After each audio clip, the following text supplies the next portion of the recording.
அபராஜிதரே, தாங்கள் தேடி கண்டுபிடித்த பிரதானி நடிப்புலக சக்கரவர்த்தி என்றே பட்டம் பெற தகுதியானவர். ஓலை காணவில்லை என்பதை எவ்வளவு பயத்தோடு சொல்வது போல் பாவனை செய்தார் பார்த்தீர்களா? உண்மைதான். எப்படியோ மன்னர் அதை நம்பும்படி செய்துவிட்டார்.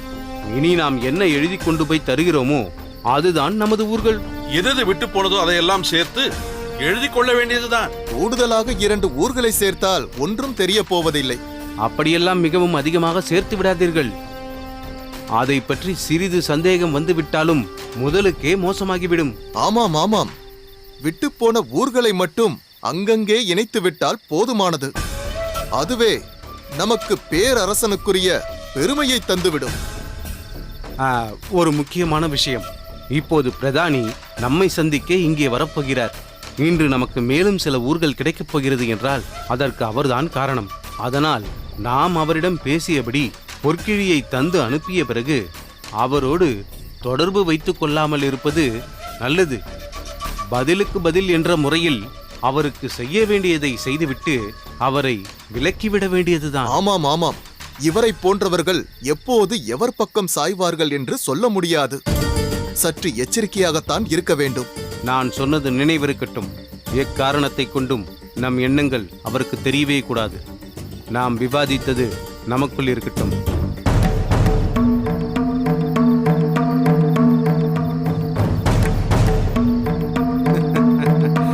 வாருங்கள் பிரதானியாரே, வாருங்கள். தங்கள் வருகைக்காகத்தான் காத்திருக்கிறோம். எப்போது வருவீர்கள் என்று எதிர்பார்த்துக் கொண்டிருக்கிறோம். அடடா, நான் ஒரு பேரரசரிடம் பணிபுரியும் ஒரு பிரதானிதான். என் பொருட்டு சிற்றரசர்களான நீங்களே எழுந்து வந்து வரவேற்க வேண்டுமா? என்ன அப்படி சொல்லிவிட்டீர்கள்? மன்னர் எங்களுக்கு அளித்த ஊர்கள் அல்லாமல் மேலும் சில ஊர்கள் எங்களுக்கு கிடைக்க வழிவகுத்து பேரரசருக்கு சமமாக உயர்த்தப் போகிறவர் அல்லவா தாங்கள்? இப்படி ஒரு அரிய சாதனை செய்த உங்களை பாராட்ட எனக்கு வார்த்தைகளே கிடைக்கவில்லை. அதிலும் மன்னர் ஓலையை பற்றி கேட்டபோது அது காணவில்லை என்று சொல்ல முடியாமல் தவிப்பவர் போல் மிரட்சியடைந்து நின்றீர்களே, அந்த காட்சியை என்னால் மறக்கவே முடியாது. எவ்வளவு அருமையாக மன்னர் நம்பும்படி பொய் சொன்னீர்கள். அது என்ன? அதை எப்படி சொல்வதென்று தயக்கமாக இருக்கிறது. என்ன? ஓலை காணவில்லை என்று பொய் சொல்ல வேண்டும் என்பதுதான் நமது திட்டம். ஆனால் என்ன? உண்மையிலேயே ஓலை காணாமல் போய்விட்டது.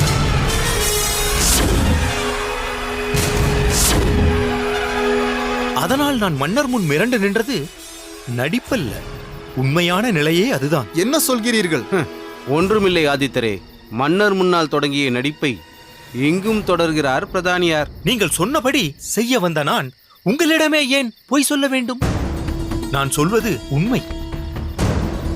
நான் அந்த ஓலையை மறைத்து வைக்கத்தான் நினைத்தேன். ஆனால் அது மறைந்தே போய்விட்டது. என்ன இப்படி சொல்கிறீர்கள்? இதனால் எவ்வளவு பெரிய விபரீதம் ஏற்படும் என்பது உமக்கு புரியவில்லையா? என்ன விபரீதம் ஏற்படும்? ஓலை காணாமல் போய்விட வேண்டும் என்றுதானே நாம் நினைத்தோம். உண்மையிலேயே அது அப்படி ஆகிவிட்டது. அதனால் என்ன? எவரிடமாவது அந்த ஓலை அகப்பட்டு விட்டால், அது மன்னர் கைக்கு கிடைத்து நாம் தயாரித்து கொண்டு செல்லும் ஓலை போலி ஓலை என்பது தெரிந்துவிட்டால்? நீங்கள் சொல்வதும் உண்மைதான் அபராஜிதரே. பிரதானியாரே, என்ன இப்படி செய்து விட்டீர்கள்? அந்த ஓலை எங்கள் மூவரின் வாழ்வோடும் பின்னி பிணைந்திருக்கிறதே, அதை போய் தவற விட்டு விட்டேன் என்கிறீர்களே. உண்மையிலேயே காணாமல் போய்விட்டதா, அல்லது அப்படி சொல்லி எங்களை மிரட்டி எங்களிடமிருந்து மேலும் ஏதேனும் பெற வேண்டும் என்பதற்காக இப்படி செய்தீர்களா? இல்லை இல்லை, நாம் செய்வது தவறான செயல்தான். ஆனாலும் அதில் ஒரு நேர்மை இருக்க வேண்டும் என்று நினைப்பவன் நான் நினைத்திருந்தால் அந்த ஓலை உண்மையிலேயே காணாமல் போய்விட்டது என்பதை உங்களிடமிருந்து மறைத்திருக்கலாம் அல்லவா? அதுவும் சரிதான். நாங்கள் உங்களை நம்புகிறோம். ஆனால் அபராஜிதர் எழுப்பிய கேள்விக்கு என்ன பதில்? அந்த ஓலை வேறு யாரிடமாவது கிடைத்து விட்டால் என்ன செய்வது? அதை பற்றி உங்களுக்கு எந்த சந்தேகமும் வேண்டாம். அந்த ஓலை எவரிடம் கிடைத்தாலும் அதை என்னிடம்தான் கொண்டு வந்து தருவார்கள். என்னை மீறி அது எங்கும் சென்றுவிட முடியாது. மன்னரின் ஆடை அணிகள், ஆபரணங்கள் வைக்கும் அறையில்தான் ரகசிய ஓலைகளை வைக்கும் பெட்டகத்தையும் யாருக்கும் அடையாளம் தெரியாதபடி மறைத்து வைத்திருக்கிறேன். அதற்குள் இந்த ஓலையையும் வைக்க வேண்டும் என்றுதான் கொண்டு சென்றேன். ஆனால் என்ன?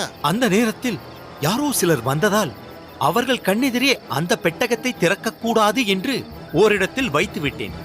மறுபடியும் அதை எடுத்து வைத்தேனோ இல்லையோ என்பதே எனக்கு சற்று குழப்பமாக இருக்கிறது. இவ்வளவு முக்கியமான ஓலை விஷயத்தில் இப்படியா இருப்பீர்கள்?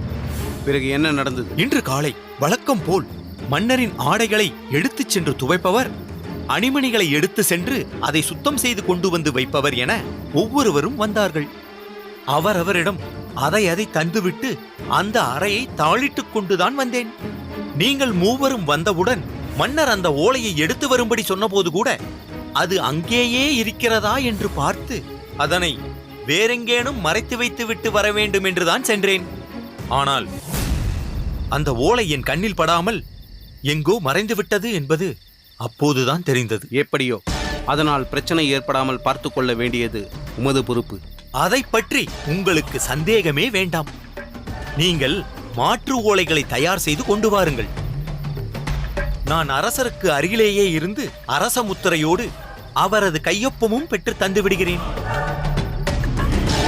அதன் பிறகு உங்களுக்கு என் மீது நம்பிக்கை ஏற்பட்டு எனக்கு செய்ய வேண்டியதை செய்தால் போதும். நான் வருகிறேன். நில்லுங்கள். நாங்கள் உங்களிடம் அந்த அளவிற்கு நம்பிக்கை இல்லாதவர்களா என்ன?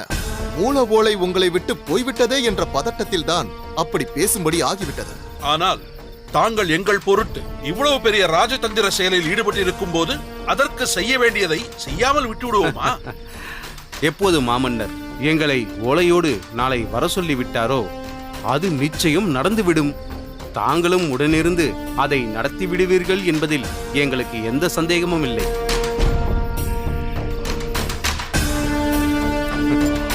இந்தாருங்கள், இதை பெற்றுக்கொள்ளுங்கள்.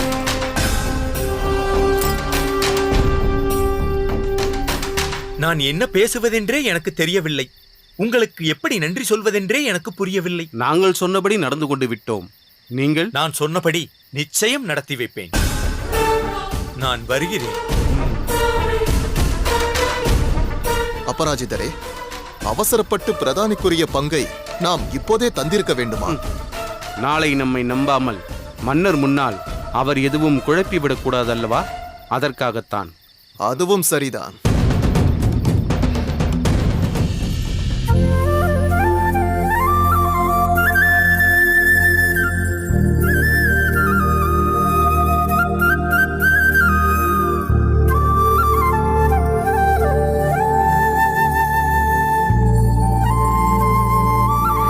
ஆண்டாள், அம்மா, அம்மா வாருங்கள். என்னம்மா இது, புடவையெல்லாம் கொண்டு வந்திருக்கிறாய்? ஆண்டாள், இன்று உங்கள் மனநாள். உன்னிடம் இல்லாததில்லை. புடவைகளும் சரி, நகைகளும் சரி, உன் அகத்துக்காரர் வாங்கிக் கொடுத்தது, உன் மாமியார் விட்டு சென்றது என்று ஏகத்திற்கு இருக்கும். ஏதோ என்னால் இந்த நூல் புடவையை தான் வாங்க முடிந்தது. ஏனம்மா இப்படி சொல்கிறாய்? பிறந்ததிலிருந்து நான் உங்களோடு வாழ்ந்தவள் தானே. நீ சொன்னதெல்லாம் இப்போது சமீபத்தில் கிடைத்தது. ஆனால் உங்களைப் போல் பெற்றவர்கள் கிடைப்பதற்கு நான் கொடுத்து வைத்திருக்க வேண்டும். மேலும் எதற்கம்மா இதெல்லாம்? என்னை பொறுத்தவரை இந்த நாளும் மற்ற நாளைப் போல ஒரு நாள், அவ்வளவுதான். நீ அன்புடனும் ஆசையுடனும் கொடுக்கும் பொழுது நூல் புடவையே எனக்கு பட்டு புடவை போலதான் தோன்றுகிறது. ஆமாம், அப்பா ஏன் வரவில்லை? இப்பொழுது முகூர்த்த நாள் அல்லவா? அவர் கல்யாண தளிகைக்காக சென்றிருக்கிறார்.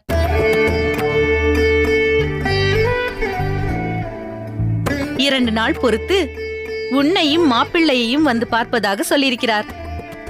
என்ன, தாய்க்கும் மகளுக்கும் உண்டான சம்பாஷணை இன்னும் தீரவில்லை போலிருக்கிறது.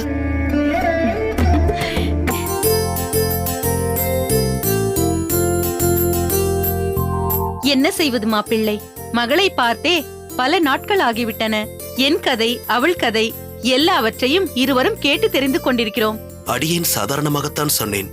அதற்கு நீங்கள் விளக்கம் அளிக்க வேண்டாம். குரேசா, இந்த நாலூரானின் தொல்லை தாங்க முடியவில்லை. என்ன தந்தையே, என்ன நேர்ந்தது? இல்லை இல்லை, நல்ல விஷயத்திற்காகத்தான் தொல்லை கொடுக்கிறார். என்ன நாளூரா? எஜமானரே, நீங்கள் பார்க்க வேண்டிய கணக்கு வழக்கு ஏகத்திற்கு குவிந்து விட்டது. உங்களை கேட்டால் இவரிடம் காட்டச் சொல்கிறீர்கள், இவரிடம் கேட்டால் உங்களிடம் காண்பிக்கச் சொல்கிறார். அதுதான் இருவரையும் ஒரு சேர பார்த்து இதற்கு ஒரு தீர்வு காண வந்தேன். நாலூரா, அடியேன் முன்பே சொல்லிவிட்டேன். வானப்பிரஸ்தத்தின் பொருட்டு கஷேத்ராடனம் சென்று கொண்டே இருப்பேன். இந்த லௌகீக வாழ்க்கையிலிருந்து விடுபட விரும்புகிறேன். நேற்றுதான் வந்தேன். உடனே எல்லா கணக்குகளையும் என்னிடம் கொண்டு வந்து கொடுக்கிறாய். அடியேனோ கோயில் சம்பந்தப்பட்ட விஷயங்களிலும் கவனம் செலுத்த வேண்டியுள்ளது. சரி எஜமான், உங்களுக்கு உங்கள் வேலை, அவருக்கு அவர் வேலை என்றால் எப்பொழுதுதான் இந்த கணக்கை பார்க்க போகிறீர்கள்? எனக்கு எல்லாமே குறித்த நேரத்தில் நடந்து முடிய வேண்டும். அடியேனால் இப்பொழுது பார்க்க இயலாது. மன்னரை பார்க்க சென்று கொண்டிருக்கிறேன். அதுதான், நீங்கள் எப்பொழுது மன்னரை பார்க்க வேண்டும் என்று சொல்ல ஆரம்பித்தீர்களோ அப்பொழுதிலிருந்தே நம் பண்ணையின் கணக்கை பார்ப்பதை நிறுத்திவிட்டீர்கள். ஆமாம் நாலூரா, நீ அவசரமாக சில முடிவுகள் எடுத்தாலும் அது சரியோ தவறோ கணக்கில் சிறிதும் பிசகுவதில்லை. அதனால் அடியேன் முன்னமே சொன்னது போல் உன் திருப்திக்காக தான் கணக்கை பார்க்க வேண்டும். மற்றபடி எல்லாம் சரியாகத்தான் இருக்கும். ஆனால் மன்னரிடம் அடியேன் செல்வது அத்தியாவசியமானது. இப்பொழுது அடியேன் அவசியம் மன்னரை சென்று சந்தித்தே ஆக வேண்டும். இப்படிப்பட்ட ஒரு வாய்ப்பு கிடைப்பது அரிது. மன்னன் எவ்வழியோ மக்களும் அவ்வழியே என்று சொல்வார்கள்.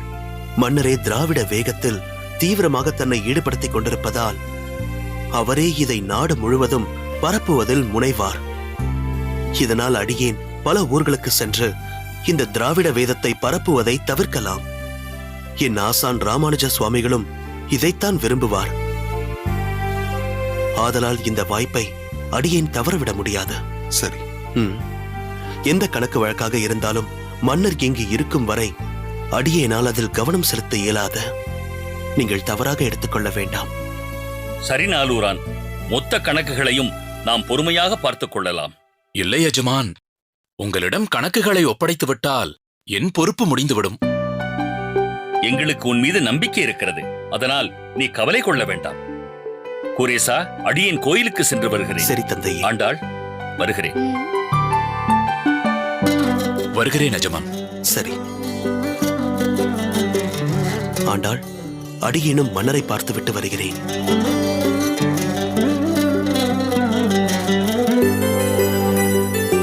ஆண்டாள், நிஜமாகவே நீ மிகவும் கொடுத்து வைத்தவள்தான். இப்படி ஒரு மாப்பிள்ளை கிடைப்பது மிக மிக அரிது. எத்தனையோ சங்கடங்களை எல்லாம் கடந்து இன்று நீ சந்தோஷமாக இருப்பதை பார்க்க மகிழ்ச்சியாக இருக்கிறது. எல்லாம் உங்கள் ஆசீர்வாதம் தான் அம்மா.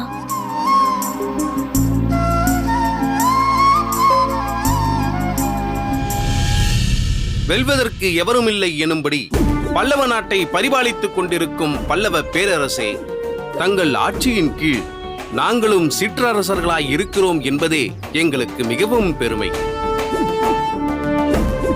தொண்டை மண்டலம் எனும் இந்த பல்லவ நாடு என் திசைகளிலும் புகழ்பெற்று விளங்குகிறது என்றால் அதற்கு நமது மாமன்னரின் ஆட்சித்திறனே காரணமல்லவா? அத்தகைய சிறப்புக்குரிய தனது நாட்டில் சில ஊர்களை பரிபாலிக்கும் பொறுப்பை நமக்கு அளிக்கிறார் என்பது அவரது உயர்ந்த பண்புக்கு அடையாளம் அல்லவா? பல்லவ நாட்டில் உள்ள பகுதிகள் மட்டுமா?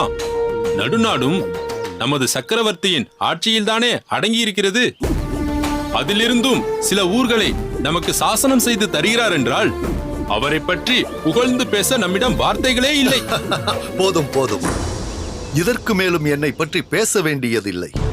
நான் உங்களுக்கு தரும் ஊர்களை நன்கு பரிபாலித்து மாமன்னரின் நேரடி பார்வையில் ஆட்சி நடந்தபோது இருந்ததை விட இப்போது இவர்கள் ஆட்சியில் மேலும் சிறப்பாய் இருக்கிறோம் என்று சொல்லும்படி நடத்தி காட்டுங்கள். அதுதான் எனக்கு வேண்டியது. தங்கள் நம்பிக்கையை நிச்சயம் நிறைவேற்றுவோம் மன்னவா. தங்கள் ஆணைப்படி நடந்து கொள்வோம் மன்னவா. அவ்வப்போது வந்து தங்களின் ஆலோசனையை பெற்று அவ்விதமே செய்வோம் மன்னவா. மன்னவா, சிற்றரசர்கள் கொண்டு வந்த படி ஓலைகளை படிக்கச் சொல்லலாம் அல்லவா? படி ஓலைகள்? மூல ஓலையான அந்த முக்கியமான மடலை தொலைத்துவிட்டு படி ஓலையை படிக்க மிகவும் அவசரப்படுகிறீர்களே. எல்லாவற்றுக்கும் ஆதாரம் மூல ஓலை அல்லவா? அதை வைத்துக் கொண்டுதானே சாசனம் செய்து தர வேண்டும். அது இல்லாததால் இப்போது படி ஓலைகளை கொண்டு சாசனம் செய்ய வேண்டிய சூழ்நிலை ஏற்பட்டு விட்டதே. மன்னவா, நான் வேண்டுமென்றே மூல ஓலையை தொலைப்பேனா? அரச காரியத்தில் அப்படி அலட்சியமாக இருப்பேனா? எவ்வளவோ எச்சரிக்கையாக இருந்தும் எனக்கே தெரியாமல் இப்படி நடந்து விட்டது. தலைமை பிரதானி தாண்டவராயர் இருந்திருந்தால் இப்படி நடந்திருக்குமா? தாண்டவராயரை உடன் வைத்துக் கொண்டுதான் இந்தந்த ஊர்கள் இவர்களுக்கென்று பிரித்தேன். தன் மனதிலேயே ஒரு வரைபடத்தை வரைந்து கொண்டு எந்தெந்த ஊர் எங்கெங்கே இருக்கிறது என்பதை எனக்கு சொல்லக்கூடியவர் தாண்டவராயர். எதை எப்படி செய்ய வேண்டும் என்பதை தெளிவாக புரிந்து வைத்திருப்பவர் அவர். அவரிடமிருந்து எந்த ரகசியத்தையும் எவராலும் தெரிந்து கொள்ள முடியாது. எந்த பொருளையும் களவாடிவிட முடியாது. தாண்டவராயர் இங்கு இருந்திருந்தால் எல்லாவற்றையும் மிக தெளிவாக விளக்கி இருப்பார். மன்னவா, அவர் தங்களிடம் அனுமதி பெற்றுத்தானே கஷேத்ராடனம் சென்றிருக்கிறார். அவர் திரும்பி வர சிறிது காலமாகும் அல்லவா?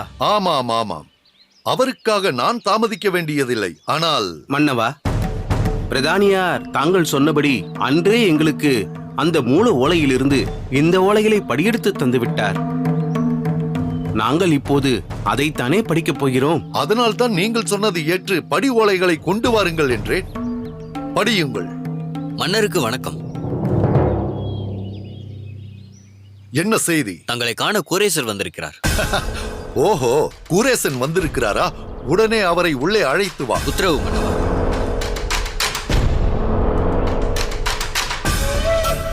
மன்னவா, இது நீங்கள் எங்களுக்கு தனிப்பட்ட முறையில் சில ஊர்களை சாசனம் எழுதி தரும் அரசு சார்ந்த நிகழ்ச்சி.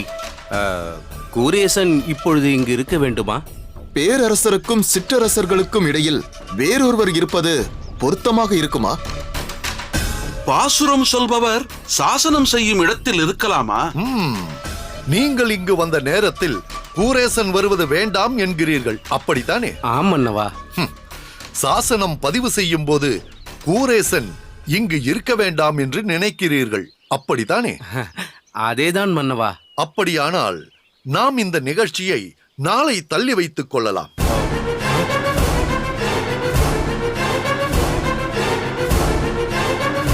கூரேசனை வெளியில் நிறுத்திவிட்டு நான் இதை செய்ய முடியாது. அதற்கு பதில் சாசனம் செய்வதை நிறுத்திவிட்டு பாசுர பயிற்சியில் ஈடுபடுவதுதான் முறை. என்ன சொல்கிறீர்கள்? இல்லை மன்னவா, அவருக்காக சாசனம் செய்வதை நாம் தள்ளி போட வேண்டாம். கூரேசன் இங்கு இருப்பதால் எங்களுக்கு என்ன சங்கடம்? அவர் வரட்டும். வரட்டும் என்ன? வந்து அங்கேயே நின்று இங்கு ஏதோ வாக்குவாதம் நடந்து கொண்டிருக்கிறது, போவதா வேண்டாமா என்று தயங்கிக் கொண்டிருக்கிறார். வா கூரேசா, ஏன் அங்கேயே நின்று கொண்டிருக்கிறாய்?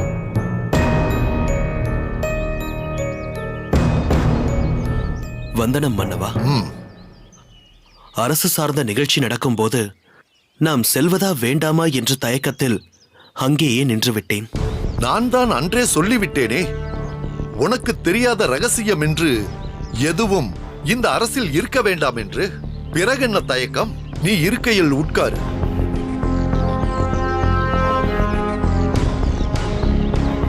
கூரேசா, அன்று நீ இங்கு இருக்கும்போதுதானே யார் யாருக்கு எந்தெந்த ஊர்கள் என்ற பட்டியலை படித்தார் பிரதானி? அதை சாசனம் செய்யும் பணிதான் இப்போது நடக்கிறது. மிகவும் நல்ல காரியம். மன்னர்கள் மேலும் பல ஊர்களை பெற்று பரந்த அளவில் அரசு புரியும் வாய்ப்பை பெறப்போகிறார்கள். ஆனால் அதிலும் ஒரு சிக்கல் ஏற்பட்டு விட்டது. சிக்கலா? எதனால்? இந்த பிரதானி அந்த மூல ஓலையை தொலைத்து விட்டார். அதனால் அரடா, பிறகு எப்படி? இன்று சாசனம் செய்ய போகிறேன் என்று கேட்கிறாயா? நல்ல வேளையாக நான் அன்றே சொன்னபடி பிரதானியார் இவர்களுக்கு அதை படியோலைப்படுத்தி அவரவர்களுக்குரிய ஊர்களை பட்டியலிட்டு தந்துவிட்டார். அதையாவது சரியாக செய்ததால் தான் இன்று சாசனம் செய்ய முடிகிறது. ஓ, இது மிகவும் பாராட்டப்பட வேண்டிய செயல்தான். படிவோலை இருந்ததால் தானே முறைப்படி இதை நீங்கள் இன்று சாசனம் செய்ய முடிகிறது. தாங்கள் சாசனம் செய்து தரும் வரை அடியேன் காத்திருக்கிறேன். உங்கள் பணியை முடித்து விடுங்கள். மூவரும் அவரவர்களுக்கென வழங்கப்பட்ட ஊர்களின் பட்டியலை அவர்களே படியுங்கள். அபராஜிதரே, முதலில் தாங்களே படியுங்கள்.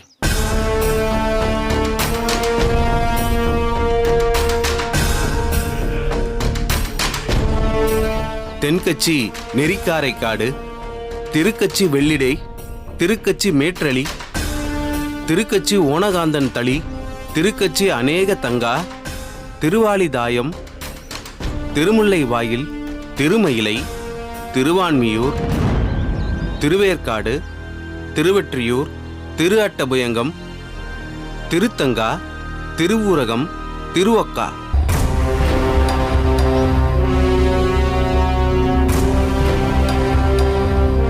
ஆதித்தரே, தாங்கள் படியுங்கள்.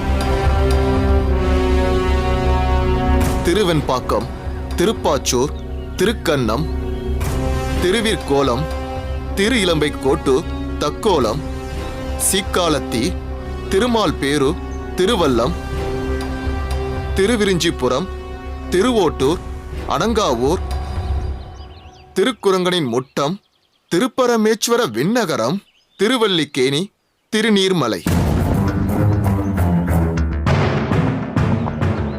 வல்லபரே, தாங்களும் படித்து விடுங்கள்.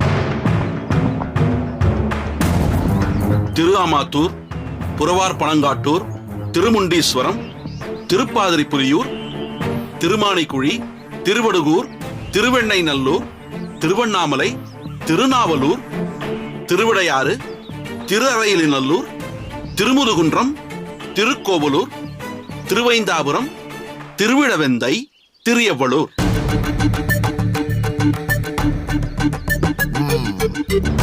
இவைகள் தானே? இவைகள்தான் மன்னவா. பிரதானியாரே, மன்னவா, அரச முத்திரையை கொண்டு வந்திருக்கிறீர்கள் அல்லவா? இதோ இருக்கிறது மன்னவா.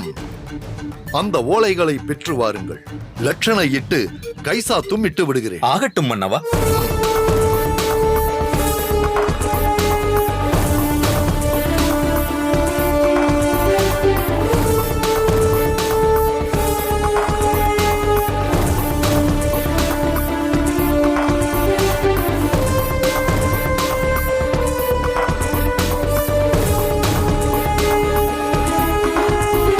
பொறுங்கள் மன்னவா.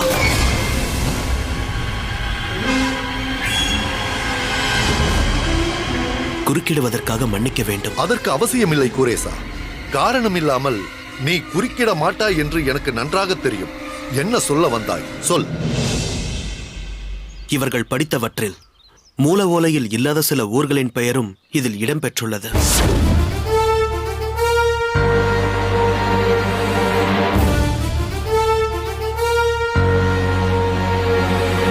அது எப்படி? மூல ஓலையில் இல்லாத ஊர்கள் படி ஓலையில் இருக்க முடியும்? அதுதானே, மூல ஓலையிலிருந்து படியெடுத்து தந்தவனே நான் தானே. கூரேசர் எதற்கு இப்படி இடையில் குறுக்கிட்டு இடையூறு செய்கிறார் என்று புரியவில்லை மன்னா. அன்று படிக்கப்பட்டதை ஒரே ஒரு முறை மட்டும் கேட்டவருக்கு அதில் என்னென்ன ஊர்கள் குறிப்பிடப்பட்டிருந்தன என்பது எப்படி தெரியும்? சம்பந்தம் இல்லாதவர்கள் அருகில் இருந்தால் இப்படித்தான் நடக்கும். இதற்குத்தான் இப்போது இவர் வரவேண்டாம் என்று சொன்னேன். சற்று பேசாமல் இருங்கள். கூரேசன் என்ன சொல்கிறார் என கேட்காமல் மாறி மாறி நீங்களே பேசிக் கொண்டிருந்தால் எப்படி? கூரேசன் நான் கேட்ட அதே நேரத்தில் ஒரு முறை தான் கேட்டார் என்று எனக்கு மட்டும் தெரியாதா? கூரேசன் ஏன் அப்படி சொல்கிறார் என்பதை தெளிவாக கேட்காமல் ஏன் பதட்டம் அடைகிறீர்கள்? சொல் கூரேசா, எதை கொண்டு மூல ஓலையில் இல்லாத சில ஊர்கள் இதில் இருப்பதாக சொல்கிறாய்? மன்னவா, சிறு வயது முதலே நான் ஒரு முறை படித்தாலும் அதை உடனே மனனம் செய்துவிட வேண்டும் என்று பிரயத்தனப்பட்டேன். என் மனதை அதற்குரிய பயிற்சியில் ஈடுபடுத்தினேன். ஆதிகேசவ பெருமாள் சன்னதியில் நின்று அதற்குரிய ஆற்றலை தரும்படி வேண்டினேன். நாளடைவில் ஆதிகேசவ பெருமாள் சன்னதியில் யார் வந்து எந்த பாசுரத்தை பாடினாலும் உடனே என் மனதில் பதியும் அளவிற்கு பக்குவப்பட்டேன். அதனால்தான் இன்று திவ்ய பிரபந்த பாடல் எதை கேட்டாலும் உடனே அந்த பாசுரத்தை பாடும் அளவிற்கு பக்குவம் ஏற்பட்டது. தொடக்கத்தில் படித்தவுடன் மனதில் பதிவது என்ற பழக்கம் கேட்டவுடன் விரைவில் மனதில் பதிவது என்ற அளவிற்கு அமைந்தது. ஆதிகேசவ பெருமாள் நான் கேட்காமலே அதற்கும் அருள் புரிந்தார். அப்படியானால் இவர்கள் வாசித்த ஊர்கள் மூலப்பிரதியில் உள்ளவைகள் அல்ல என எண்ணுகிறாயா? மூலப்பிரதியில் உள்ள ஊர்களும் இருக்கின்றன. அதற்கு மேல் சில ஊர்கள் இதில் அதிகமாக சேர்க்கப்பட்டிருக்கிறது. கூரேசா, மூலப்பிரதியில் இருந்தவை எவை? அதிகமாக சேர்க்கப்பட்டவை எவை என உன்னால் சொல்ல முடியுமா? சொல்ல முடியும் மன்னவா. இதெல்லாம் என்ன மன்னவா? இப்படியெல்லாம் ஒருவர் என்றோ ஒரு நாள் ஒரு முறை கேட்டதை அப்படியே சொல்லிவிட முடியுமா? மன்னவா, தாங்கள் எத்தகைய நினைவாற்றல் பெற்றவர்! எவ்வளவு காரியங்களை திட்டமிட்டு நிறைவேற்றியவர்!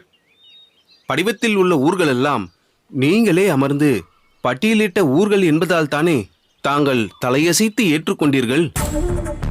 அதை பற்றி குறை சொல்ல இவர் யார்? எதற்கு இவ்வளவு பதற்றப்படுகிறீர்கள்? கூரேசன் சொல்ல வந்ததை சொல்லட்டும். அனைவரும் அதை கேட்போம். அதன் பிறகு அதை பற்றி தீர்மானிப்போம். கூரேசா, சொல். திருக்கட்சி நெறிக்காரைக்காடு, திருக்கட்சி வெற்றிடை, திருக்கட்சி மேற்றரி, திருக்கட்சி ஓனகாந்தன் தளி, திருக்கட்சி அநேகதங்கா, திருவலித்தாயம், திருமுல்லைவாயல், திருவேற்காடு, திருவற்றியூர், திரு அட்டப்புயங்கம், திருத்தன்கா, திருப்பெருக்கை. அபராஜிதருக்கு தரப்பட்டவை இவை: திருவெண்பாக்கம், திருப்பாச்சூர், திருக்கள்ளம், திருவிற்கோலம், திரு இளம் பைக்கோட்டூர், தக்கோலம், திருவல்லம், திருவிரிஞ்சிபுரம், திருவோட்டூர், அனகாவூர், திருக்குரங்கனின் முட்டம், திருப்பரமேஸ்வர விண்ணகரம். ஆதித்தனாருக்கு தரப்பட்டவை இவை: திரு ஆமாத்தூர், புறவர் பனங்காட்டூர், திருமுண்டீஸ்வரம், திருப்பாதிரி புலியூர், திருமாணிக்குழி, திருவடுகூர், திருவெண்ணை நல்லூர், திருவிடையாறு, திரு அரையணி நல்லூர், திருமுதுகுன்றம், திருக்கோவலூர், திருவைந்தாபுரம். வல்லப்பருக்கு தரப்பட்டவை இவை. இப்போது இவர்கள் படித்தவற்றில் இந்த ஊர்கள் அனைத்தும் இருக்கின்றன என்றாலும் மேலும் சில ஊர்கள் சேர்க்கப்பட்டிருக்கின்றன. அப்படியா? அதில் எந்தெந்த ஊர்கள் சேர்க்கப்பட்டிருக்கின்றன? அபராஜிதர் படிவத்தில் திருமயிலை, திருவான்மியூர், திருவூரகம், திருவெக்கா. ஆதித்தனார் படிவத்தில் சீக்காலத்தி, திருமால்பேறு, திருவல்லிக்கேணி, திருநீர்மலை. வல்லவர் படிவத்தில் திருவண்ணாமலை, திருநாவலூர், திருவிடவெந்தை, திரு எவ்வளூர்.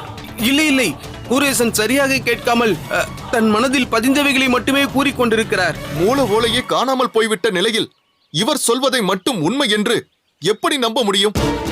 எனக்கு இப்போது அந்த மூல ஓலை விவகாரமே சந்தேகத்தை ஏற்படுத்துகிறது. மூல ஓலை உண்மையிலேயே காணாமல் போய்விட்டதா அல்லது அது திட்டமிட்டு மறைக்கப்பட்டு இருக்கிறதா என்றே விசாரணை நடத்த வேண்டும் என்று தோன்றுகிறது. மன்னவா, என் மீது தங்களுக்கு சந்தேகமா? உண்மையிலேயே அந்த ஓலை காணாமல் தான் போய்விட்டது மன்னவா. அது எங்கே போனது, எப்படி போனது என்று நான் தேடிக்கொண்டுதான் இருக்கிறேன். அந்த ஓலை திரும்ப கிடைக்க வேண்டும். அல்லது தலைமை பிரதானி தாண்டவராயர் வந்து இவற்றை சரிபார்க்க வேண்டும். அதற்கு பிறகுதான் இதை பற்றி ஒரு தீர்மானத்திற்கு வர முடியும். கூரேசா, சொல்லுங்கள் மன்னவா. நீ சொன்ன ஊர்களின் பெயரை நாளை அப்படியே எழுதி கொண்டு வந்து கொடு. மன்னவா, கூரேசன் எதையோ நினைத்துக் கொண்டு இப்படி ஏதேதோ பேசிக் கொண்டிருக்கிறார். கூரேசன் சொல்வது பொய். இந்த படி ஓலைதான் மெய் மன்னவா. இந்த படி ஓலைகள் ஏன் பொய்யாக இருக்கக்கூடாது? இதை உறுதிப்படுத்த மூல ஓலை கிடைத்தாக வேண்டும். என்னை பொறுத்தவரை நான் கூரேசன் நினைவாற்றலை மதிக்கிறேன். அது உண்மையாக இருக்க முடியும் என்று நம்புகிறேன். ஆக இதை பற்றி சரியான தீர்மானத்திற்கு வராமல் நாட்டை பிரிப்பதென்ற பேச்சுக்கே இடமில்லை. நீங்கள் செல்லலாம்.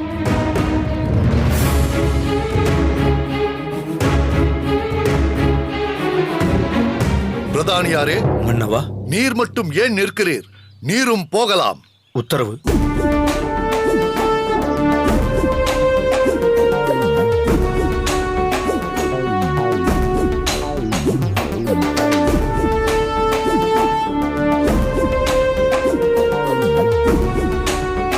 மன்னவா, என்னால் குழப்பம் நேர்ந்து விட்டது. ஏன் அப்படி நினைக்கிறாய் கூரேசா? குழப்பம் நேராமல் தவிர்க்கப்பட்டது, தவறு நேராமல் தடுக்கப்பட்டது. நீ சொல்வதில் உண்மை இருக்கும் என்பதால் தான் இப்படி செய்தேன். என் கண் முன்னால் ஒரு தவறு நடப்பதை என்னால் பொறுத்துக் கொள்ள முடியவில்லை மன்னவா. அதனால் தான் குறுக்கிட்டேன்.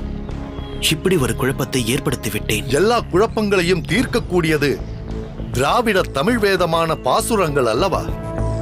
அந்த ஆதிகேசவன் அருளால் திவ்ய பிரபந்த பாசுரங்கள் அனைத்தையும் நினைவில் வைத்திருப்பவன் அல்லவா நீ?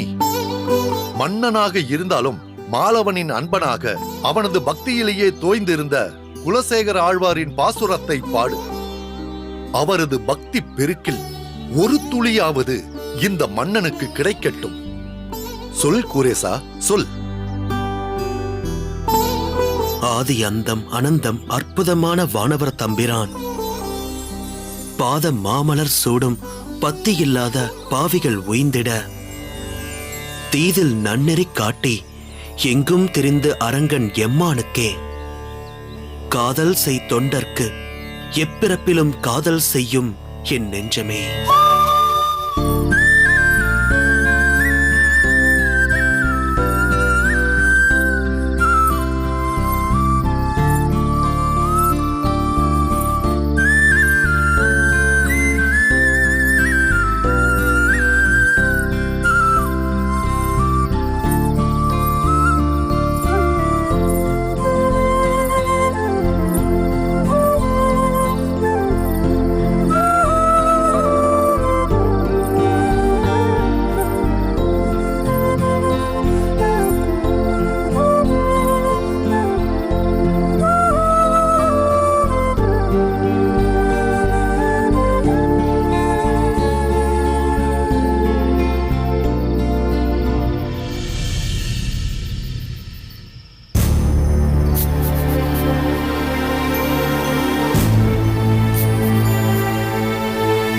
ஆண்டாள், என்னம்மா கவலையுடன் அமர்ந்திருக்கிறாய்? கவலை கொள்ளாமல் வேறு என்ன செய்வது? மன்னரை பார்ப்பதற்காக காலையில் புறப்பட்டு சென்றவர் இன்னும் அகத்திற்கு திரும்பவில்லை. இதற்காகவா கவலை கொள்கிறாய்? உனக்குதான் கூரேசனை பற்றி தெரியுமே. திராவிட தமிழ் வேதத்தில் மூழ்கிவிட்டால் அவனுக்கு நேரம் போவதே தெரியாது. மேலும் மன்னரை காண சென்றிருக்கிறான். அவர் அனுமதித்த பின்தானே புறப்பட முடியும். இருந்தாலும் அவர் திரும்புவதற்கு கால தாமதமானால் எனக்கு கவலை அதிகரிக்கிறது. பழைய சம்பவங்கள் நினைவிற்கு வர துவங்குகிறது. அவையெல்லாம் கடந்து போன விஷயங்கள். இப்போதுதான் கூரேசன் பூரணமாக குணமாகிவிட்டானே. அதனால் உன் கவலை அர்த்தமற்றது.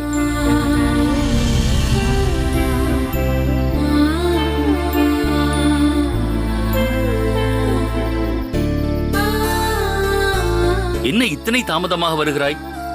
எந்த தகவலும் இல்லை. பாவம் ஆண்டாள் தவித்துக் கொண்டிருக்கிறாள். மன்னரை பார்க்க சென்றாலே அங்கு சற்று முன்பின் தான் ஆகும். மன்னரை பார்க்க செல்கிறாய் என்பது சரி. சென்றவன் சீக்கிரம் பணியை முடித்துக் கொண்டு வர வேண்டாமா?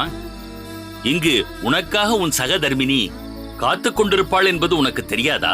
வழக்கமாக குறித்த நேரத்தில் வந்து விடுவேன். ஆனால் இன்று என்ன ஆயிற்று? ஒரு சிறு பிரச்சனை. அதை அடியேன் தீர்க்க வேண்டிய சூழல். மன்னரிடம் பிரச்சனையா? பிரச்சனை மன்னரிடம் இல்லை தந்தையே. மன்னர் 3 சிற்றரசர்களான அபராஜிதன், ஆதித்தன் மற்றும் வல்லபனுக்கு சில ஊர்களை பிரித்துக் கொடுத்திருந்தார். இவர்கள் படித்தவற்றில் மூல ஓலையில் இல்லாத சில ஊர்களின் பெயரும் இதில் இடம்பெற்றுள்ளது. அப்படியானால் இவர்கள் வாசித்த ஊர்கள் மூலப்பிரதியில் உள்ளவைகள் அல்ல என எண்ணுகிறாயா? மூலப்பிரதியில் உள்ள ஊர்களும் இருக்கின்றன. அதற்கு மேல் சில ஊர்கள் இதில் அதிகமாக சேர்க்கப்பட்டிருக்கிறது. அதில் எந்தெந்த ஊர்கள் சேர்க்கப்பட்டிருக்கின்றன? அபராஜிதர் படிவத்தில் திருமயிலை, திருவான்மியூர், திருவூரகம், திருவெக்கா.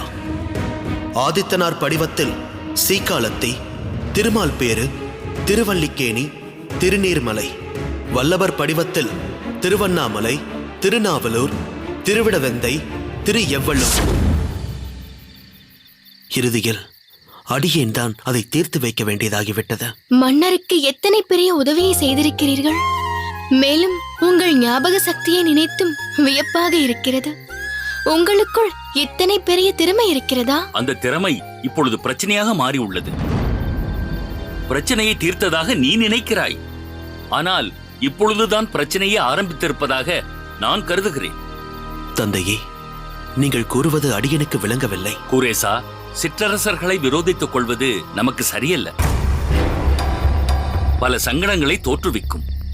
நாம் பல பண்ணைகளை வைத்திருந்தாலும் பல சிற்றரசர்களை சார்ந்துதான் நாம் இருக்க வேண்டியுள்ளது. அதுவும் நீ குறிப்பிட்ட 3 சிற்றரசர்களின் தயவு நமக்கு மிக அவசியம். மன்னருக்கு எத்தனை பெரிய உதவியை செய்திருக்கிறீர்கள். மேலும் உங்கள் ஞாபக சக்தியை நினைத்தும் வியப்பாக இருக்கிறது. உங்களுக்குள் இத்தனை பெரிய திறமை இருக்கிறதா? அந்த திறமை இப்பொழுது பிரச்சனையாக மாறி உள்ளது. பிரச்சனையை தீர்த்ததாக நீ நினைக்கிறாய், ஆனால் இப்பொழுதுதான் பிரச்சனையை ஆரம்பித்திருப்பதாக நான் கருதுகிறேன். தந்தையே, நீங்கள் கூறுவது அடியனுக்கு விளங்கவில்லை. கூரேசா, சிற்றரசர்களை விரோதித்துக் கொள்வது நமக்கு சரியல்ல. பல சங்கடங்களை தோற்றுவிக்கும். நாம் பல பண்ணைகளை வைத்திருந்தாலும் பல சிற்றரசர்களை சார்ந்துதான் நாம் இருக்க வேண்டியுள்ளது. அதுவும் நீ குறிப்பிட்ட 3 சிற்றரசர்களின் தயவு நமக்கு மிக அவசியம். உனக்கே தெரியும், நமது தர்ம காரியங்களிலும் கோயில் கைங்கரியங்களிலும் அவர்களுடைய ஒத்துழைப்பு நமக்கு தேவை. முன்னொரு சமயம் நாங்கள் இருக்கும் பொழுது நீங்கள் ஏன் இதையெல்லாம் தனிப்பட்ட முறையில் செய்ய வேண்டும் என்ற கேள்வி எழுந்த பொழுது ஒரு சில குறிப்பிட்ட இடங்களுக்கு மட்டும் நாம் அனுமதி பெற்றுக் கொண்டோம். மேலும் வியாபார ரீதியிலும் அவர்களுடைய ஒத்துழைப்பு நமக்கு தேவை. அதனால் அபராஜிதர், ஆதித்தர், வல்லபர் மூவரையும் பகைத்துக் கொள்வது சரியல்ல. தந்தையே, நீங்கள் கூறுவதை அடியேன் மறுக்கவில்லை. அதேபோல் தனிப்பட்ட முறையில் அடியேனுக்கும் அந்த சிற்றரசர்களுக்கும் எந்த விரோதமும் கிடையாது. ஆனால் நாட்டை ஆளும் மன்னன் இறைவனின் பிரதிநிதி. அதைதான் சாஸ்திரம் சொல்கிறது.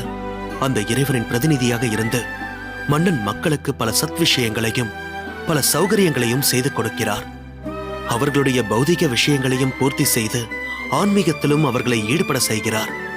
இப்பொழுதோ மன்னர் திராவிட தமிழ் வேதத்தின் மீது அக்கறை கொண்டு செயல்படும் பொழுது அவருக்கு ஒருவர் தீங்கிழைக்கிறார் என்றால் அதை பார்த்துக் கொண்டு அடியேன் எப்படி தந்தையை பொறுத்துக் கொள்ள முடியும்? ஒரு தவறு நடக்கிறது என்று தெரிந்தும் அடியேன் பேசாமல் இருந்தால் அடியேனும் அந்த தவறுக்கு துணை புரிவது போல் ஆகிவிடாதா? தந்தையே, இந்த விஷயத்தில் நான் குறுக்கிடுகிறேன் என்று நினைக்க வேண்டாம். எனக்கென்னவோ இவர் செய்ததுதான் சரி என்று தோன்றுகிறது. அநியாயம் நடக்கிறது என்றால் அதை சுட்டிக்காட்ட வேண்டும், தட்டி கேட்க வேண்டும். அந்த விதத்தில் என் அகத்துக்காரரை நான் பாராட்டுகிறேன். அம்மா ஆண்டாள், ஒரு பக்கம் கூரேசனை நினைத்து நான் சந்தோஷமாக இருந்தாலும் மற்றொரு பக்கம் கவலையாக இருக்கிறது. இந்த சிற்றரசர்களை பற்றி உனக்கு தெரியாது. தங்கள் லாபத்திற்காக எதை வேண்டுமானாலும் செய்ய துணிந்தவர்கள் அவர்கள். தந்தையே, மன்னர் நமக்கு சாதகமாக இருக்கிறார். மேலும் எப்படிப்பட்ட பிரச்சனையாக இருந்தாலும் அதை பெருமாள் தீர்த்து வைப்பார் என்ற திடமான நம்பிக்கை அடியனுக்கு உள்ளது. ஆகையால் நீங்கள் தேவையற்ற கவலை கொள்ள வேண்டாம். சரி, இனியும் காலதாமதம் செய்யாமல் நீங்கள் அமுதுண்ண வாருங்கள்.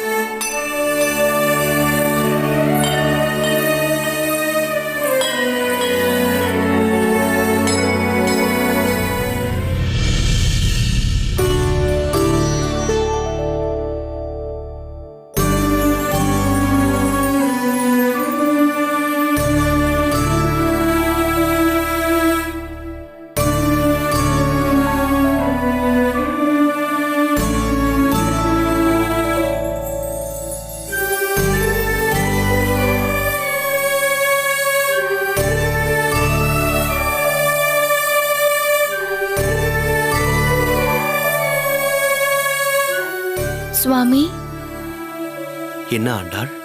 என்ன ஓலைச்சுவடியில் அப்படியே லயித்து விட்டீர்கள்? மன்னரை பார்க்க செல்ல வேண்டாமா? உன்னிடம் சொல்ல மறந்துவிட்டேன். இன்று மன்னருக்கு வேறு பணி இருப்பதால் அடியனை வரவேண்டாம் என்று சொல்லிவிட்டார். அப்படியென்றால் இன்று மதியம் அகத்தில்தான் இருப்பீர்களா? நல்லது. என்று உங்களுக்கு பிடித்த தளிகை செய்கிறேன். இந்த பெண்களே இப்படித்தான். தளிகையை தவிர வேறு எதுவும் உங்களுக்கு தோன்றாதோ? அவரவருக்கு அவரவர் பொறுப்பு. இங்கு நான் தளிகை செய்தால்தான் உங்களால் உங்கள் பணியில் கவனம் செலுத்த முடியும். உன் கூற்றிலும் நியாயம் உள்ளது. ஆனால் சில சமயம் நாம் நியாயமாக நடப்பது கூட நமக்கே பிரச்சனையாக மாறக்கூடும்.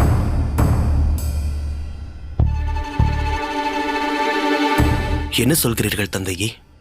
நீ மன்னரிடம் அந்த சிற்றரசர்களின் சதியை பற்றி சொன்னதால் இப்பொழுது அந்த மூவரும் தங்கள் குணத்தை நம்மிடமே காண்பிக்க ஆரம்பித்து விட்டனர். என்ன செய்தார்கள்? உனக்கே தெரியும். நமது பண்ணையில் விளையும் தானியங்களை அந்த 3 சிற்றரசர்களின் ஊர்களில் இருப்பவர்களுக்கு விற்கிறோம். சிலருக்கு நாம் விநியோகம் செய்கிறோம். அதேபோல் நாம் காய்கனிகளை அங்கிருந்து பெறுகிறோம். ஆனால் இப்பொழுது அதற்கு தடை உத்தரவு பிறப்பித்து சட்டம் கொண்டு வந்துள்ளனர். சரி தந்தையே, இந்த பிரச்சனையை தீர்ப்பது எப்படி? மிக சுலபம்.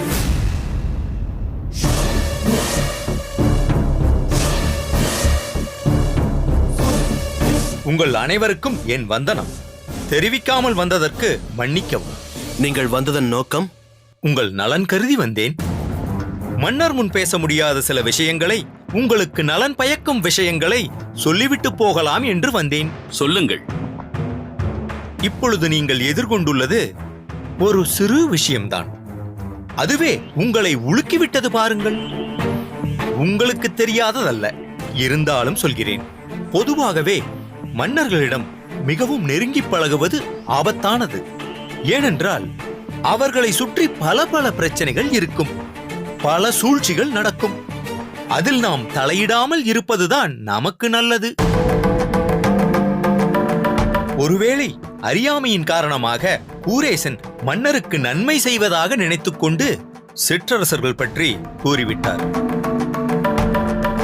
அவர் பணியில் மட்டுமே அவர் கவனம் செலுத்தி இருக்க வேண்டும்.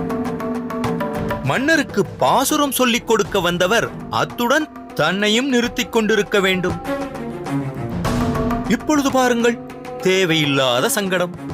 பாதிக்கப்பட்ட சிற்றரசர்கள் உங்களுக்கு தொல்லை கொடுக்க ஆரம்பித்து விட்டார்கள். உங்கள் நிலையை நான் நன்றாக அறிவேன். ஏனென்றால் உங்களை பற்றி நான் நிறைய கேள்விப்பட்டிருக்கிறேன். மிகவும் உயர்ந்த குடும்பத்தைச் சேர்ந்தவர் நீங்கள். பண்பு நிறைந்தவர்கள். மற்றவர்கள் விஷயத்தில் தலையிடவே மாட்டீர்கள். ஆனால் அந்த சிற்றரசர்களோ எதற்கும் துணிந்தவர்கள். போர் புரிவது, மக்களை வெட்டிச் சாய்ப்பது, இதெல்லாமே அவர்களுக்கு கைவந்த கலை. உங்கள் மீது அக்கறை இருப்பதால் தான் நேரில் வந்து சொல்லிச் செல்ல வந்தேன். அவர்களுடன் பகை வேண்டாம். சரியாக சொன்னீர்கள். அடியேனும் அதைத்தான் கூரேசனிடம் சொல்லிக் கொண்டிருந்தேன். ஏதோ அறியாமையில் செய்து விட்டான். இப்பொழுது என்ன செய்வது? பெரிதாக ஒன்றுமில்லை. சற்று முன் சொன்னதேதான். மிக எளிதாக இந்த பிரச்சனையை தீர்த்து விடலாம். கூரேசன் அவர்கள் ஒரே ஒரு ஓலைச்சுவடி மட்டும் கொடுக்கட்டும். நேரிடையாக வரும் சிரமம் கூட வேண்டாம். என்ன ஓலைச்சுவடி? அதாவது ஏதோ தவறான சிந்தனையில் தவறாக தெரிவித்ததாகவும் அந்த சிற்றரசர்கள் கூறிய ஊர்கள்தான் சரி என்று எழுதி கொடுத்து விட்டால் போதும். உங்கள் பிரச்சனை எல்லாம் உடனே தீர்ந்துவிடும். எங்கள் பிரச்சனை தீர்ந்துவிடும். ஆனால் நாட்டு மக்களுக்கும் மன்னருக்கும் பிரச்சனை தொடர்ந்து வந்து கொண்டேதான் இருக்கும். நீங்கள் ஓலைச்சுவடி கொடுக்கவில்லை என்றால் அதே பிரச்சனை உங்களுக்கு தொடர்ந்து கொண்டே இருக்கும். நீங்களாவது அவருக்கு எடுத்துச் சொல்லுங்கள். என்ன பிரதானியே, மறைமுகமாக என்னை மிரட்டுவது போல் தெரிகிறது. அடியேன் இறைவனுக்கு மட்டுமே அஞ்சுபவன். இன்று அடியேன் ஏதோ தான தர்மங்கள் செய்து கொண்டிருக்கிறேன் என்றால் அது இறைவனால் நடக்கிறது. அதேபோல் எந்த இடையூறு வந்தாலும் அதையும் அந்த பரந்தாமனை பார்த்துக் கொள்வான்.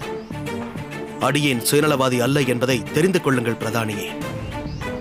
அடியேனின் தந்தை தவறு செய்தால் அதை தவறு என்று சொல்வேன்.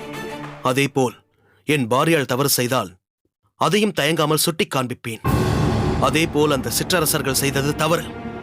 நான் கூறிய ஊர்கள் மட்டுமே முதல் ஓலையில் இருந்தது. இவர்கள் கொண்டு வந்த ஓலையில் வேறு ஊர்கள் சேர்க்கப்பட்டிருந்தன. மன்னரை ஏமாற்ற பார்த்தனர் அந்த சிற்றரசர்கள். இதைத்தான் அடியேன் சொல்லுவேன். எங்கு அழைத்தாலும், அடியேனின் கழுத்தில் கத்தியை வைத்தாலும் அடியேனிடமிருந்து இந்த பதில்தான் வரும். ஓ, அப்படியா? சரி, இதன் பின் உங்கள் விருப்பம். ஏதோ உங்கள் மீதுள்ள அக்கறையால் வந்தேன். எப்பொழுது நீங்கள் இந்த அளவுக்கு துணிந்து விட்டீர்களோ அதன் பிறகு நான் சொல்வதற்கு ஒன்றுமில்லை. நான் புறப்படுகிறேன்.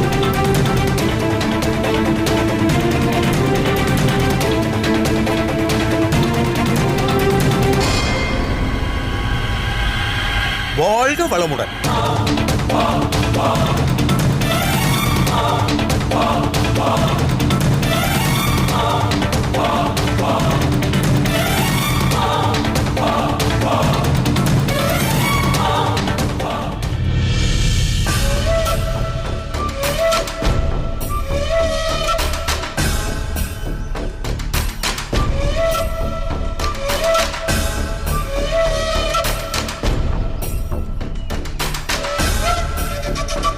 ஆதித்தரே, வல்லவரே, ஏன் இப்படி ஒருவர் முகத்தை ஒருவர் பார்த்துக்கொண்டு ஒருவருக்கொருவர் பேசிக்கொள்ளாமல் மௌனம் சாதித்துக் கொண்டிருக்கிறீர்கள்? எதை பேச வேண்டும் என்று சொல்கிறீர்கள் அபராஜிதரே? நம் மூவருக்குமாக சேர்த்து அந்த கூரேசன் பேசிவிட்டானே. அவன் ஒரு நாள் பேசிய பேச்சில் ஆடிப்போன நாம் இன்னும் நிலை பற்றி நிற்க முடியவில்லை. அதற்காக இப்படி சோர்ந்து போய் உட்கார்ந்திருந்தால் எப்படி? அதிலிருந்து மீள என்ன வழி என்று யோசிக்க வேண்டாமா? என்ன யோசித்து என்ன பலன்? நடந்து முடிந்த விபரீதத்தை எப்படி மாற்ற முடியும்? வேறு எதற்கும் ஆசைப்படாமல் மன்னர் கூறிய நாடுகளை அப்படியே ஏற்றுக்கொண்டிருந்தாலாவது நிம்மதியாக நாம் ஒவ்வொருவருக்கும் புதிதாக சில ஊர்கள் கிடைத்தன என்று நிம்மதியாக வாழ்ந்திருக்கலாம். இருப்பதை விட்டு பறப்பதற்கு ஆசைப்படுவது என்பது போல் அளவுக்கு மீறி ஆசைப்பட்டு கிடைத்ததையும் இழந்து விட்டோம். இது இத்தோடு போய்விடாதே. வேறென்ன? கூரேசன் கூறிய ஊர்களின் பட்டியல்தான் உண்மையானது என்று உறுதிப்படுத்தப்பட்டால் ஏற்கனவே நமக்கென்று இருக்கின்ற ஊர்களையும் பறித்துக் கொண்டு சிறைக்கு அனுப்பிவிடுவாரே மாமன்னர். எல்லாம் இந்த அபராஜிதரால் வந்த வினை. இவர் பேச்சை கேட்டு இப்படி ஒரு சங்கடத்தில் மாட்டிக்கொண்டோமே. ஏன்? நான் திட்டத்தை சொன்னபோதே புதிதாக எங்களுக்கு எந்த ஊர்களும் வேண்டாம், கிடைத்ததே போதும் என்று சொல்லி இருக்க வேண்டியதுதானே? நீங்கள் விலகி சென்று இருக்க வேண்டியதுதானே? புதிதாக பல ஊர்களை பெற வேண்டும் என்று உங்களுக்கும் ஆசைதானே? அபராஜிதன் சொன்னபடி செய்தால் இன்னும் 4 ஊர்கள் நமக்கு அதிகமாக கிடைக்கும் என்றுதானே என்னோடு ஒட்டி உறவாடினீர்கள். இப்போது பிரச்சனை என்றதும் என்னை குற்றம் சாட்டி நீங்கள் நல்லவர்களாக பார்க்கிறீர்களா? நான் நல்லவனாகத்தான் இருந்தேன். நீங்கள் தான் உங்கள் பேச்சால் என்னை திசை மாறச் செய்தீர்கள். நீங்கள் மட்டும் தடுத்திருந்தால் நான் அப்படி செய்திருக்க மாட்டேன். நீங்களும் தான் என்னை தவறு செய்ய தூண்டினீர்கள். நீர் மற்றவரை தூண்டாமல் இருந்தால் போதாதா? உம்மை ஒருவர் தூண்டிவிட வேண்டுமா? நீர் பேராசைப்படாமல் விலகிச் சென்று இருக்க முடியாதா? என்னை குறை கூற உமக்கென்ன தகுதி இருக்கிறது? அபராஜிதரே, ஆதித்தரே, நிறுத்துங்கள். செய்வதையெல்லாம் ஒன்றாக இணைந்து செய்துவிட்டு இப்போது நீங்கள் இருவரும் சண்டையிட்டுக் கொண்டிருந்தால் நமது நிலைமை பலகீனமாகி விடாதா? சரியோ தவறோ ஒரு காரியத்தில் இறங்கிவிட்டோம். அதன் விளைவை இணைந்தே எதிர்கொள்வோம். நீங்கள் சொல்வதும் சரிதான். நானும் இதை ஏற்றுக்கொள்கிறேன். இப்பொழுது என்ன? கூரேசனை பணிய வைத்து நான் அந்த சிற்றரசர்களுக்கு ஊர்கள் கிடைக்கக்கூடாது என்பதற்காகத்தான் பொய் சொன்னேன். அப்படி சொல்லும்படி சிலர் என்னை தூண்டிவிட்டார்கள் என்று கூரேசன் வாக்கால் சொல்ல வைத்து விட்டால் மாமன்னர் தான் தவறு செய்து விட்டோம் என்று நினைத்து தரமறுத்த ஊர்களை மீண்டும் நமக்கே கொடுத்து விடப் போகிறார். நம்மை அலைக்கழித்ததற்கு பரிகாரமாக இன்னும் சில ஊர்களை சேர்த்து தரப்போகிறார். எல்லாம் சரிதான். ஆனால் கூரேசனை எப்படி அப்படி சொல்ல வைப்பது? கூரேசனை எப்படியாவது பணிய வைக்க வேண்டும் என்பதற்காகத்தான் அவன் செய்து கொண்டிருக்கும் அன்னதானத்திற்காக அனுப்பப்படும் காய்கறிகளை எனது ஆட்சிக்குட்பட்ட பரனூரிலிருந்து போகாமல் தடுத்து விட்டேனே. ஆனால் அது கூரேசனை எந்த அளவுக்கு பாதித்திருக்கிறது என்று தெரியவில்லையே. நிச்சயமாக பாதிக்கத்தான் செய்யும். நமது பேரரசு கனவிற்கே உலை வைத்தவனுக்கு சரியான முறையில் பாடத்தை கற்றுத்தர வேண்டுமே. அவன்தான் பெரிய அரசர்களோடு சரி சரி சிற்றரசர்களோடு எப்படி இருந்தாலும் நாமும் அரசர்கள் தானே. நம்மோடு மோத நினைத்தது தவறு என்று அவன் உணரும்படி செய்ய வேண்டும். அதற்கு வழி? பிரதானியாரை நமது தூதுவராக கூரேசனிடம் அனுப்பியிருக்கிறேன்.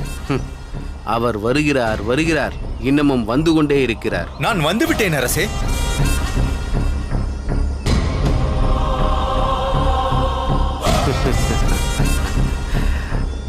நீர் எப்போதோ வந்துவிட்டீர் என்பது எனக்கு தெரியும்.